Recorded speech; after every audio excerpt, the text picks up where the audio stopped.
السلام علیکم ورحمۃ اللہ وبرکاتہ۔ الحمد للہ کفا وسلام علی حبیبہ الذین اصطفیٰ، اما بعد فاعوذ باللہ من الشیطان الرجیم، بسم اللہ الرحمن الرحیم۔ انا اعطیناک الکوثر فصل لربک وانحر ان شانئک هو الابتر۔ صدق اللہ مولانا العظیم وصدق رسولہ النبی الامین المتین الکریم، ونحن علی ذلک لمن الشاہدین والشاکرین والحمد للہ رب العالمین۔ قرآن مقدس کی جس سورت کی تلاوت کا شرف حاصل کیا، اس کی روشنی میں کچھ دیر گفتگو کرنے سے قبل آقائے دو عالم نور مجسم رحمت عالم حضرت محمد مصطفیٰ صلی اللہ علیہ وآلہ وسلم کی بارگاہ میں انتہائی عقیدت و محبت کے ساتھ درود پاک کا نذرانہ پیش کریں۔ اللہم صلی علی سیدنا و مولانا محمد بارک وسلم، صلاۃ و سلاما علیک یا رسول اللہ صلی اللہ علیہ وآلہ وسلم۔ کہ آج ذی الحجہ کی پہلی تاریخ ہے، یعنی وہ ماہ مقدس جس میں مسلمان دنیا بھر سے خانہ کعبہ کی زیارت کے لیے، حج بیت اللہ کے لیے مکۃ المکرمہ حاضر ہوتے ہیں اور اللہ کے گھر کا طواف کر کے دیگر حج کے ارکان پورے کر کے اپنا فریضہ حج ادا کرتے ہیں۔ اور پوری دنیا میں مسلمان 10 ذی الحجہ سے لے کر 12ویں ذی الحجہ تک اللہ کے لیے قربانی کا جانور ذبح کر کے قربانی کا فریضہ ادا کرتے ہیں، اور 9 ذی الحجہ کی فجر سے لے کر 13 ذی الحجہ کی عصر تک تکبیر تشریق کہہ کر اپنی عبادتوں میں اضافہ کرتے ہیں۔ اللہ تبارک و تعالی ان تمام عبادت کرنے والوں کی عبادت کو قبول فرمائے۔ آج ہمارا عنوان ہے قربانی کرنا۔ یہ حضرت ابراہیم علی نبینا علیہ الصلاۃ والتسلیم کی سنت کریمہ ہے۔ قرآن پاک سورہ صافات میں تفصیل کے ساتھ ذکر کیا گیا ہے کہ اللہ تبارک و تعالی نے حضرت ابراہیم کو سب سے محبوب ترین چیز قربانی کرنے کا حکم ارشاد فرمایا، جس سے انہوں نے یہ نتیجہ نکالا کہ انہیں اپنے فرزند حضرت اسماعیل علیہ السلام کی قربانی کرنے کا حکم دیا گیا ہے۔ اللہ کا حکم پا کر حضرت ابراہیم علیہ الصلاۃ والتسلیم نے اپنے بیٹے حضرت اسماعیل سے اپنے خواب کا ذکر فرمایا تو سعادت مند بیٹے نے کہا، اے میرے باپ، جو اللہ کا حکم ہے حکم کو پورا کیجیے۔ اللہ کے حکم کے آگے دونوں نے سر تسلیم خم کیا تو اللہ نے اعلان فرمایا کہ اے ابراہیم، آپ نے اپنا خواب سچ کر دکھایا اور ہم نے اسماعیل کے بدلے میں ایک عظیم قربانی جو دمبے کی شکل میں دی گئی، ہم نے اس قربانی کو قبول فرمایا۔ اللہ رب العزت ارشاد فرما رہا ہے فَدَيْنَاهُ بِذِبْحٍ عَظِيمٍ کہ ہم نے حضرت اسماعیل کا فدیہ ایک عظیم ترین ذبح کے ساتھ، قربانی کے ساتھ ادا کیا۔ اور آگے اللہ کا اعلان ہوتا ہے کہ ہم احسان کرنے والوں کے ساتھ، اخلاص کے ساتھ کام کرنے والوں کے ساتھ ایسا ہی سلوک کرتے ہیں کہ انہیں بہترین جزا اور بدلہ دیتے ہیں۔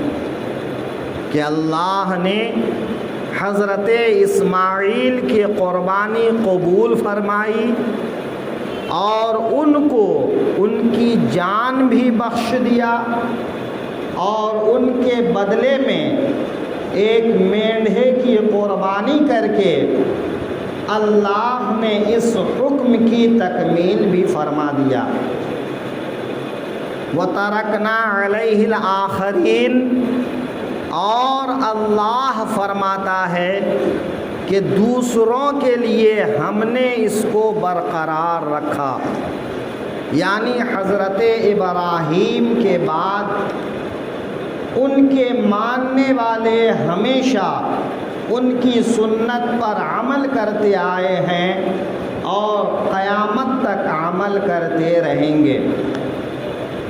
آقا کریم صلی اللہ علیہ وسلم نے اپنی طرف سے، اپنی ازواج کی طرف سے، حتیٰ کہ کل امت مرحومہ کی طرف سے قربانی پیش فرمایا اور ارشاد فرمایا کہ یہ تمہارے جد ابراہیم کی سنت ہے، یا میرے جد ابراہیم کی سنت ہے۔ اللہ رب العزت نے حضرت ابراہیم کی اس سنت کو قیامت تک کے لیے زندہ رکھا اور لوگوں کو پیغام دیا کہ اے لوگوں، بڑوں کو بھلایا نہیں جاتا ہے، اپنے اسلاف کے طریقوں کو چھوڑا نہیں جاتا ہے، کہ حضرت ابراہیم ایک پیغمبر ہیں اور ان کے بیٹے بھی پیغمبر ہیں۔ ایک پیغمبر نے اپنے بیٹے پیغمبر کی قربانی کی تو اللہ نے اس قربانی کی سنت کو قیامت تک کے لیے باقی رکھا اور ان کی یاد کو زندہ رکھا۔ آقا کریم صلی اللہ علیہ وسلم ارشاد فرماتے ہیں کہ قیامت کے دن قربانی کا جانور اپنے بال، اپنے کھر، یعنی اپنے پورے جسم کے ساتھ قربانی کرنے والے کے پاس حاضر کیا جائے گا۔ یعنی قربانی کا جانور قیامت کے دن قربانی کرنے والے کے لیے ایک بڑی نعمت کے طور پر سامنے آئے گا۔ اور دوسری حدیث میں میرے آقا ارشاد فرماتے ہیں کہ اللہ رب العزت قربانی کرنے والے اور جہنم کے بیچ میں حجاب بنا دے گا، دیوار بنا دے گا، پردہ بنا دے گا، کہ اللہ رب العزت قربانی کرنے والے کو جہنم میں جانے سے محفوظ رکھے گا۔ تو قربانی اللہ کی طرف سے ایک عظیم تحفہ ہے۔ میرے آقا صلی اللہ علیہ وسلم کے ارشاد کا مفہوم ہے۔ میرے آقا ارشاد فرماتے ہیں کہ قربانی کے جانور کا خون زمین پر گرنے سے پہلے اللہ قربانی کرنے والے کے گناہ کو معاف فرما دیتا ہے، اس کے گناہ کو بخش دیتا ہے۔ اللہ کو 10ویں ذی الحجہ کو ایام قربانی میں جو سب سے زیادہ پسندیدہ عبادت ہے وہ قربانی کرنا ہے۔ قربانی کے دنوں میں جو بھی رقم صرف کی جائے وہ رقم اگر قربانی کی نیت سے ہے، اللہ کی رضا کی نیت سے ہے، تو اللہ کے نزدیک سب سے محبوب ترین صدقہ ہے، محبوب ترین عبادت ہے، سب سے عظیم عبادت ہے۔ لہذا ہر مسلمان جو صاحب حیثیت ہو، صاحب نصاب ہو، اسے قربانی کرنا واجب ہے۔ اگر وہ قربانی اپنی طرف سے نہیں کریں گے تو گنہگار ہوں گے۔ اب یہ بات سمجھنے کی ہے کہ قربانی کرنے کے لیے ایک آدمی کے پاس میں کتنی رقم ہونی چاہیے، کتنا مال ہونا چاہیے، اس کا نصاب کیا ہے، قربانی کس پر واجب ہے اور کب واجب ہے۔ انشاءاللہ کچھ باتیں آپ کے سامنے رکھی جائیں گی۔ سب سے پہلی بات، قربانی کے لیے مسلمان ہونا، کہ ایک مسلمان پر قربانی واجب ہے، جو مسلمان نہیں اس پر قربانی واجب نہیں۔ قربانی واجب ہونے کے لیے نصاب کا مال ہونا ضروری ہے۔ نصاب کی تفصیل آگے بیان کرتے ہیں۔ قربانی واجب ہونے کے لیے آدمی کا آزاد ہونا ہے، اور الحمدللہ آج پورے بنی نوع انسان آزاد ہیں، غلامی کا دور ختم ہو چکا ہے۔ آج کوئی کسی انسان کا مالک نہیں، اور کوئی انسان کسی دوسرے انسان کی ملکیت نہیں۔ کسی کے پاس مزدوری کرنا، نوکری کرنا یہ ایک الگ بات ہے، لیکن مزدور کا مالک نہیں ہوتا ہے، یا نوکر کا کوئی مالک نہیں ہوتا ہے۔ مزدور کسی کی ملکیت نہیں ہے، نوکر کسی کی ملکیت نہیں ہے۔ آج ہر انسان آزاد ہے، لہذا ہر انسان جو آزاد ہے اگر وہ دوسرے شرائط کے حامل ہیں تو اس پر قربانی کرنا واجب ہے۔ قربانی واجب ہونے کے لیے عاقل ہونا، کہ اگر آدمی جنون میں مبتلا ہے، پاگل پن میں مبتلا ہے، تو وہ شریعت کے احکام کا مکلف نہیں ہے۔ لہذا عاقل ہونا، بالغ ہونا شرط ہے یا نہیں اس میں اختلاف ہے۔ بعض حضرات کے یہاں نابالغ کے اوپر بھی قربانی واجب ہے، کہ ان کے جو سرپرست ہیں، چاہے وہ باپ ہیں یا دوسرے لوگ جو اس کے ولی بننے کے قابل ہیں، ایسے لوگ ان کی طرف سے قربانی کرے۔ اور اس بات میں بھی اختلاف ہے کہ قربانی اس کے مال سے کیا جائے یا ولی اپنے مال سے کرے، لیکن راجح قول یہ ہے کہ نابالغ کے اوپر قربانی واجب نہیں ہے، نہ اس کے خود کے مال سے نہ اس کے ولی کے مال سے۔ ہاں، اپنے نابالغ بچوں کی طرف سے قربانی کرنا بہتر ہے، کہ اگر الحمدللہ اللہ نے وسعت دی ہے یا نابالغ کے پاس مال موجود ہے جو نصاب کی مقدار کو پہنچتا ہے تو اس کی طرف سے قربانی کر دینا بہتر ہے، لیکن واجب نہیں ہے۔ نصاب کی مقدار کیا ہے؟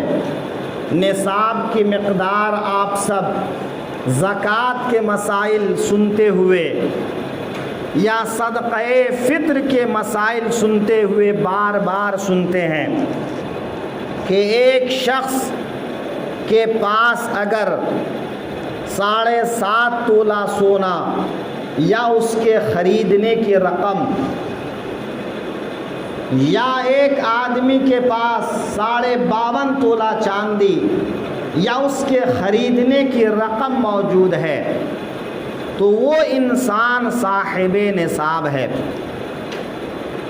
زکوٰۃ فرض ہونے کے لیے نصاب کے مال کے لیے 3 باتوں کا ہونا ضروری ہے کہ وہ تجارت کا سامان ہو، یا وہ سال کے اکثر مہینوں میں جنگلوں میں چرنے والا جانور ہو، اور جانور کی جو تعداد مقرر ہے اتنی تعداد میں اس کے پاس میں جانور ہو، اور تیسری بات یہ ہے کہ سونا چاندی ہو۔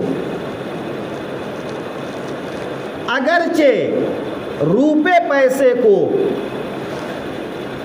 نصاب میں شامل کیا گیا ہے، لیکن یہ 3 چیزیں بنیادی طور پر نصاب کے لیے ضروری ہے۔ زکوٰۃ کے نصاب کے لیے یہ 3 چیز ہونا شرط ہے۔ زکوٰۃ واجب ہونے کے لیے اس مال پر پورا سال گزر جانا شرط ہے، لیکن صدقہ فطر اور قربانی واجب ہونے کے لیے اس میں پورے سال کا گزرنا ضروری نہیں ہے۔ اگر ایک آدمی 10 ذی الحجہ کے صبح صادق سے پہلے نصاب کا مالک نہیں تھا اور صبح صادق کے وقت وہ نصاب کا مالک ہو گیا تو اس آدمی پر قربانی واجب ہو گئی، یعنی سال بھر اتنی رقم رہے یہ کوئی ضروری نہیں ہے۔ 10 ذی الحجہ سے لے کر 12 ذی الحجہ کے غروب آفتاب سے پہلے اس بیچ میں اگر نصاب کا مالک ہو گیا تو اس کے اوپر قربانی واجب ہو جاتی ہے۔ نصاب قربانی کے لیے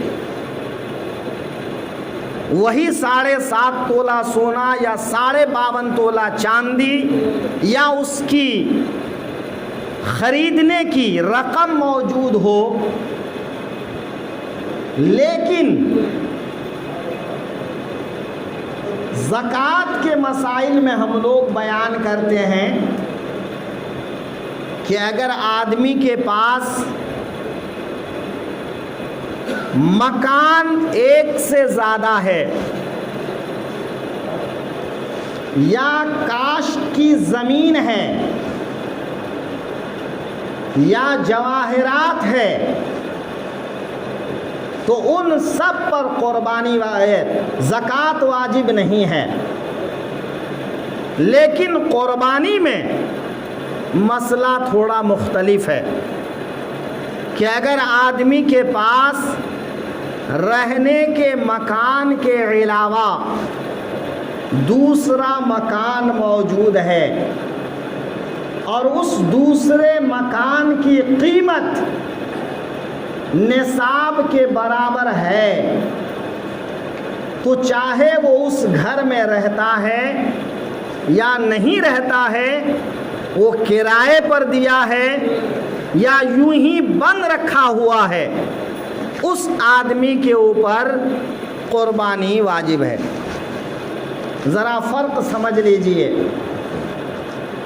کہ زکوٰۃ کے بارے میں کیا کہتے ہیں کہ سونا چاندی ہو یا تجارت کا سامان ہو یا چرائی کا جانور ہو،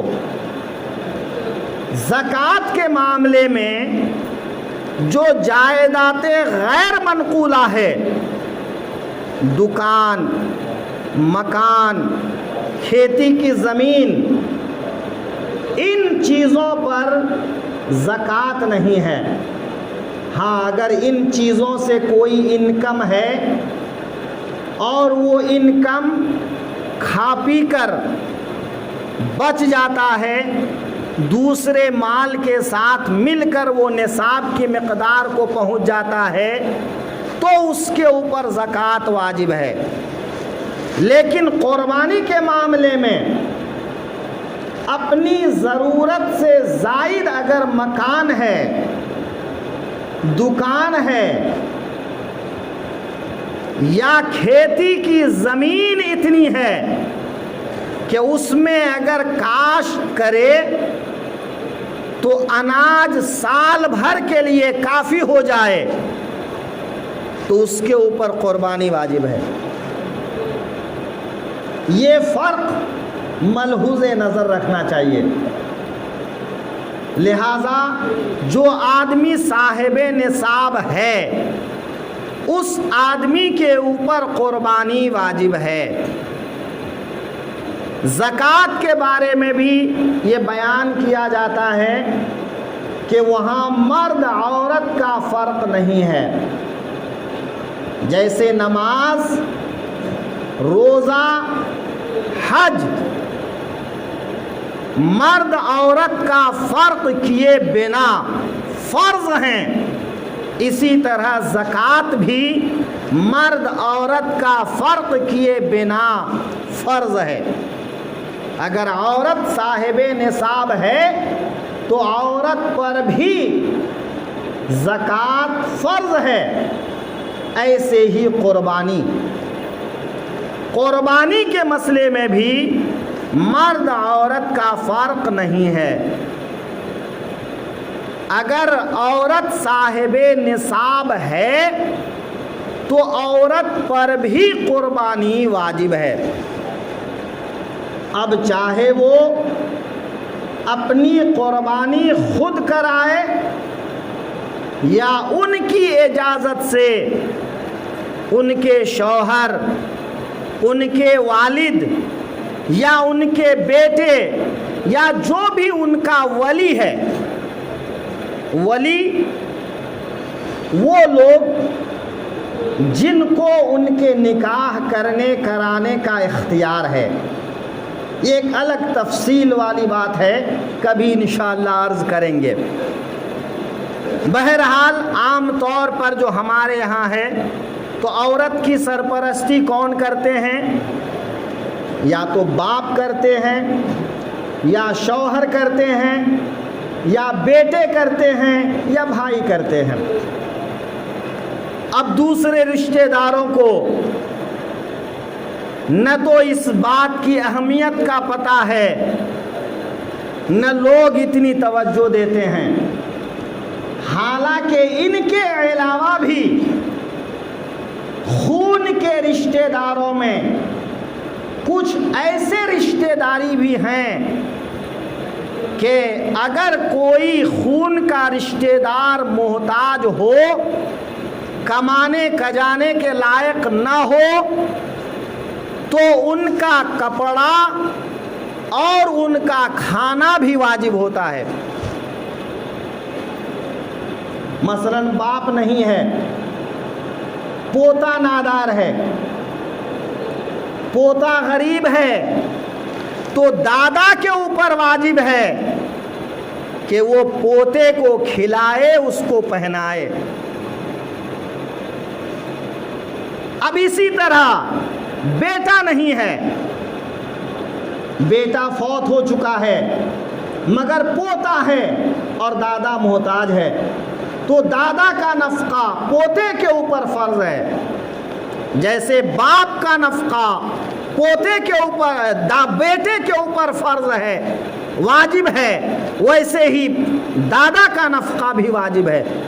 تو ایسی تفصیل اس میں بھی ہے کہ کون کون سے رشتہ دار ہیں جن کے اوپر نفقہ واجب ہوتا ہے۔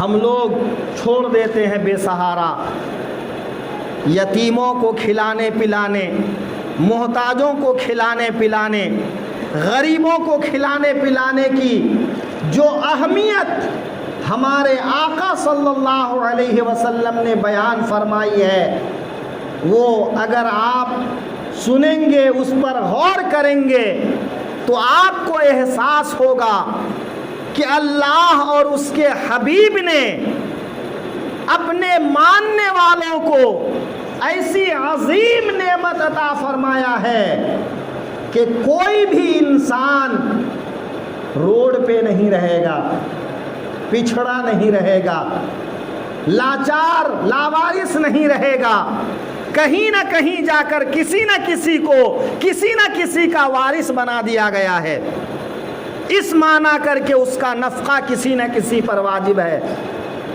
اور اس کے بدلے میں اللہ نے جنت کا وعدہ فرمایا ہے، اللہ کے حبیب نے جنت کا وعدہ فرمایا ہے۔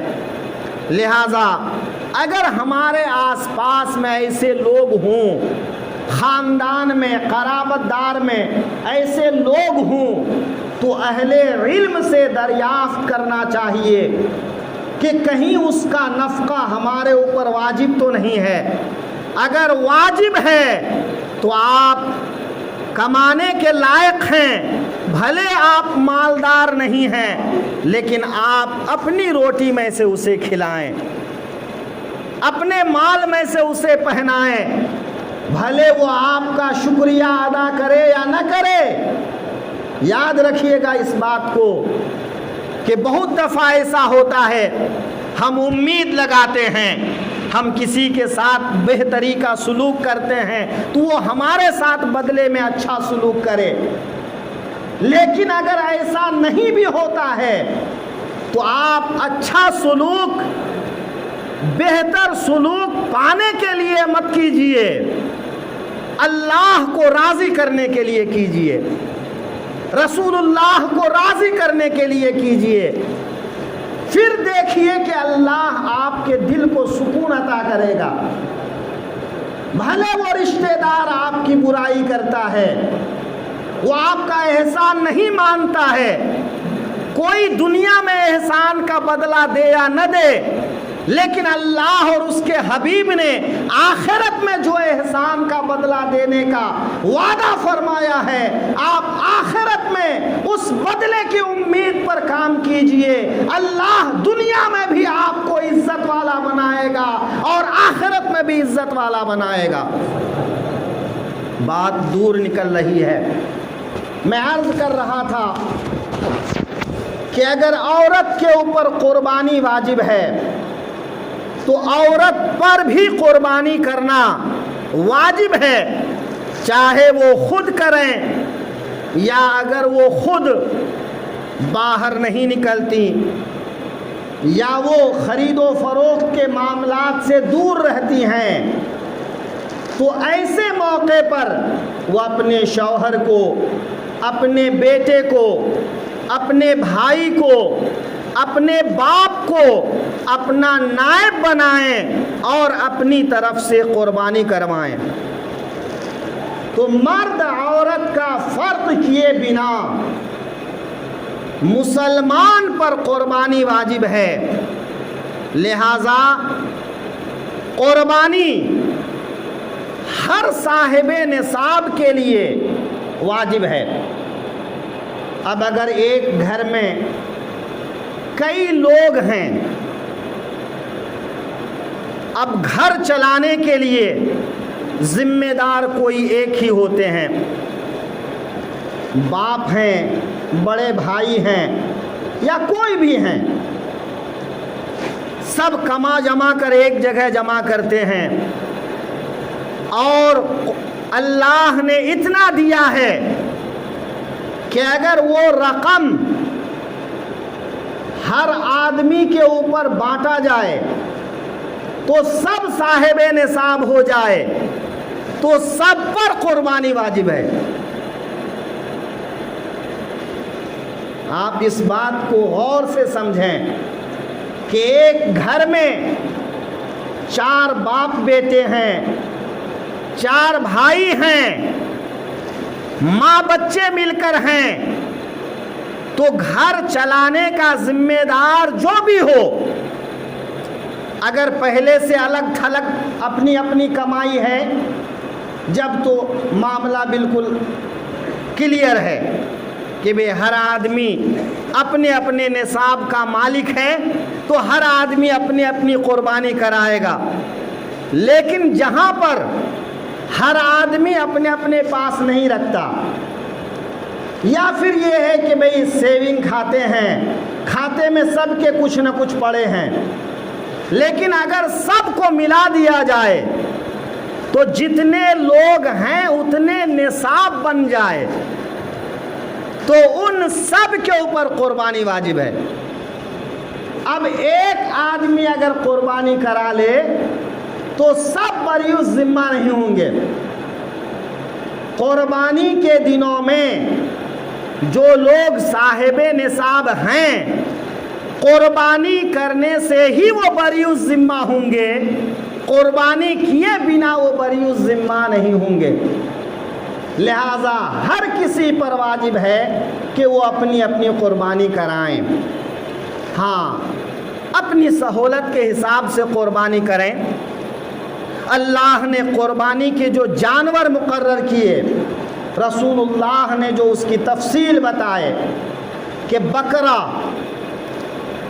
یا اس کے جنس سے جو بھی جانور ہیں، دمبا، خسی، پٹھا وغیرہ، وہ ایک آدمی کی طرف سے کافی ہے۔ ایک بکرے میں 2 آدمی 4 آدمی شریک نہیں ہو سکتے۔ ایک بکرا ایک ہی آدمی کے لیے کفایت کرے گا۔ بڑے جانور چاہے اونٹ ہو، بھینس ہو، یا اس نوعیت کے، اس قسم کے جو جانور ہیں، اس میں 7 حصے بن سکتے ہیں کہ ایک جانور میں 7 آدمی کی طرف سے قربانی ہو سکتی ہے۔ ہاں، 7 آدمی کا حصہ برابر ہونا چاہیے، کہ 7 حصے برابر ہونے چاہیے۔ اگر 8 آدمی مل کر ایک بڑے جانور میں قربانی کرنا چاہیں گے تو پھر کسی کی قربانی نہیں ہوگی۔ ہاں، 7 سے کم لوگ، 4، 6، 5 لوگ مل کر اگر ایک بڑے جانور کی قربانی کرنا چاہیں گے تو سب کی قربانی ہو جائے گی۔ اس فرق کو بھی سمجھ لیجئے کہ بڑے جانور میں 7 حصے ہو سکتے ہیں تو 7 لوگوں کی طرف سے قربانی ہو سکتی ہے، 7 سے زیادہ نہیں۔ ہاں، اگر 7 سے کم ہیں کہ بھئی 4 ہی آدمی ہیں اور اپنی طرف سے ہی قربانی کر دینا ہے، تو 4 آدمی 2 آدمی مل کر بھی ایک بڑے جانور کی قربانی کر دے تو سب کی قربانی ہو جائے گی، چونکہ 7 آدمی تک قربانی کی گنجائش ایک بڑے جانور میں ہوتی ہے۔